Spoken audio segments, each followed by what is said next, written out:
कनक आज सुबह से ही बहुत उदास और परेशान थी। माँ के बार बार पूछने पर भी उसने कुछ नहीं बताया। वो अपने कमरे में सुबह से ही घुसी हुई थी। आज उसने अपना फोन भी बहुत ज्यादा इस्तेमाल नहीं किया था।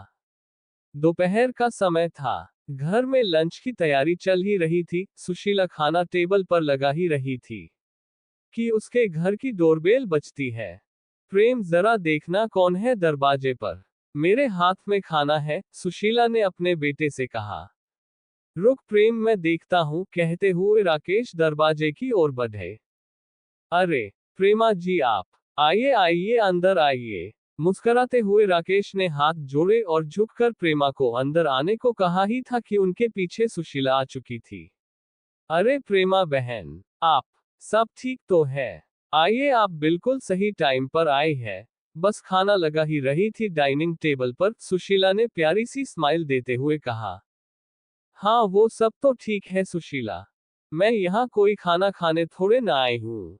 अंदर आते हुए प्रेमा ने थोड़ा सा जोश दिखाते हुए कहा। क्या हुआ बहन जी, आप तो नाराज हो रही है, कोई बात हुई क्या? राकेश जी ने प्रश्नसूचक निगाहों से देखते हुए प्रेमा से पूछा। प्रेमा ने उनके प्रश्नों का उत्तर न देते हुए कहा, कनक कहाँ है? उद्धरण चिन्ह डॉट डॉट। जी वो अपने कमरे है, अभी बुलाए देती हूँ, पर क्या उसने कुछ किया है? सुशीला ने फिर से वही प्रश्न किया। कनक का जिक्र चल ही रहा था तब तक वो भी अपने कमरे से निकल बाहर डाइनिंग हॉल में आ जाती है। नमस्ते आंटी जी, कनक ने अपने सर पर चुन्नी करते हुए प्रेमा को विश किया। नमस्ते, तो ठीक है कनक, पर ये बताओ तुम कल से सूरज से बात क्यों नहीं कर रही हो और अपना फोन क्यों बंद करके बैठी हो? प्रेमा ने कड़क तेवर में कहा। अब घर के सारे सदस्य सहित प्रेमा भी कनक को ही देख रहे थे। देखो, सूरज बहुत ही इमोशनल और हठीले स्वभाव का लड़का है। अगर तुम दोनों के बीच कुछ हुआ है तो तुम अपनी ओर से सॉरी बोल के रफा दफा कर दो। मैंने तुम दोनों की सगाई के बाद शादी में 4 हफ्तों का टाइम इसलिए रखा है ताकि तुम दोनों आपस में बातें कर सको, एक दूसरे को जान सको। इसलिए नहीं कि रोज रोज मुंह फुला के गुस्सा करके बैठ जाओ। उद्धरण चिन्ह। कनक, क्या हुआ है? और प्रेमा, आंटी सही तो कह रही है। अरे छोटे मोटे झगड़े तो अक्सर होते ही रहते हैं कपल्स में। अब हमें ही देख लो, शादी के इतने दिनों बाद भी तेरी माँ मेरे से रोज झगड़ा कर ही लेती है। फिर भी मुझे सॉरी बोल मामला रफा दफा करना ही पड़ता है। राकेश ने कनक से जोली अंदाज में स्माइल के साथ कहा। आप तो रहने ही दो, बच्चों को ऐसे टाइम पर भी न यही एग्जाम्पल देना। बेटा कनक, अगर कुछ है तो हमें बताओ। कल को आपकी शादी सूरज से ही होनी है। इतना अच्छा लड़का हमें फिर नहीं मिलेगा। प्रेमा दीदी सही कह रही है, सुशीला ने भी कनक को समझाने की कोशिश की। कनक, हम तो अपनी दोनों फैमिली के भले के लिए कह रहे हैं। शादी के इनविटेशन कार्ड तक बच चुके हैं, सारे रिलेटिव्स को पता चल चुका है।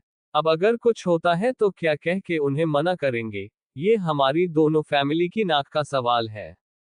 और अब प्रेमा ने सुशीला की ओर देखा। सुशीला, मैंने तुम्हारी बात पर भरोसा करके अपनी दोस्ती को रिश्तेदारी में बदलने की कोशिश की, लेकिन ये कनक तो कल से सूरज को नाराज करके बैठी है। वो कह रहा है, माँ तुमने न जाने कैसी अनपढ़ टाइप की लड़की ढूंढी है मेरे लिए। अब तू तो जानती है सुशीला, मेरा सूरज बाहर पढ़ा लिखा है और ऊपर से थोड़ा हठीला है। अगर उसने एक बार मना कर दिया तो फिर अपने बापू की भी नहीं सुनेगा। अब तो देख ले, इसे उसे सॉरी बोल के मनाना तो पड़ेगा।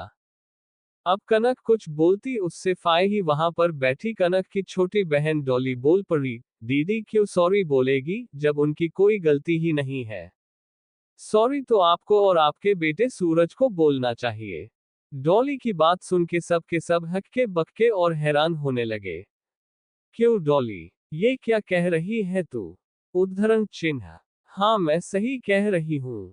कल रात को सूरज जी वीडियो कॉल पर दीदी को सारे कपड़े उतारने और उनकी न्यूड फोटोज देने की डिमांड कर रहे थे, और जब दी ने ये सब करने से मना कर दिया तो अनपढ़ गवार का ठप्पा लगा के मुंह फुला लिया। यही पाई की है क्या उन्होंने बाहर जाकर? डॉली ने रौब झाड़ रही प्रेमा को उल्टा कटघरे में खड़ा किया। नहीं नहीं, ऐसा नहीं है, तुम शायद गलत समझ रही हो। वो क्या है कि सूरज जरा मॉडर्न टाइप का लड़का है तो बोल दिया होगा। इसमें कौन सी बड़ी बात है, और वैसे भी आजकल तो ये सब नॉर्मल हो गया है। सोशल मीडिया के जमाने में प्रेमा ने झूठ मूठ की सफाई देकर अपने बच्चे को बचाने की कोशिश की।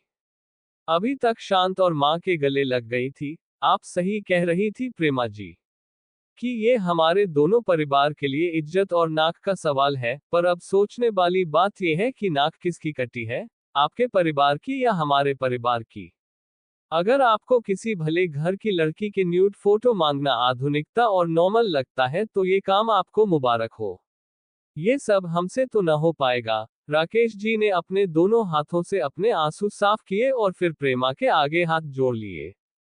प्रेमा, तू सब कुछ जानकर भी अनजान बनते हुए मेरी बेटी से सॉरी बोलने के लिए यहाँ तक चली आई। डॉट पर कोई बात नहीं, मैं तेरे घर पर तेरे बेटे की इस हरकत पर यह भी कहने नहीं आऊंगी कि तेरा बेटा मेरी बेटी के आगे सॉरी बोले, क्योंकि इतनी संकीर्ण सोच रखने वाले इंसान को मैं अब दोबारा देखना भी पसंद नहीं करूंगी। अब तुम जा सकती हो। प्रेमा अब कुछ बोलने लायक ही नहीं रही थी। वो अपना सा मुंह लिए चुपचाप वहां से जाने लगती है। राकेश और सुशीला अपनी बेटी को अब गर्व से सीने से लगाते हुए कहते हैं, ऐसा पढ़ा लिखा होने से अनपढ़ गवार होना ही लाख गुना अच्छा है। Like, subscribe and comment share.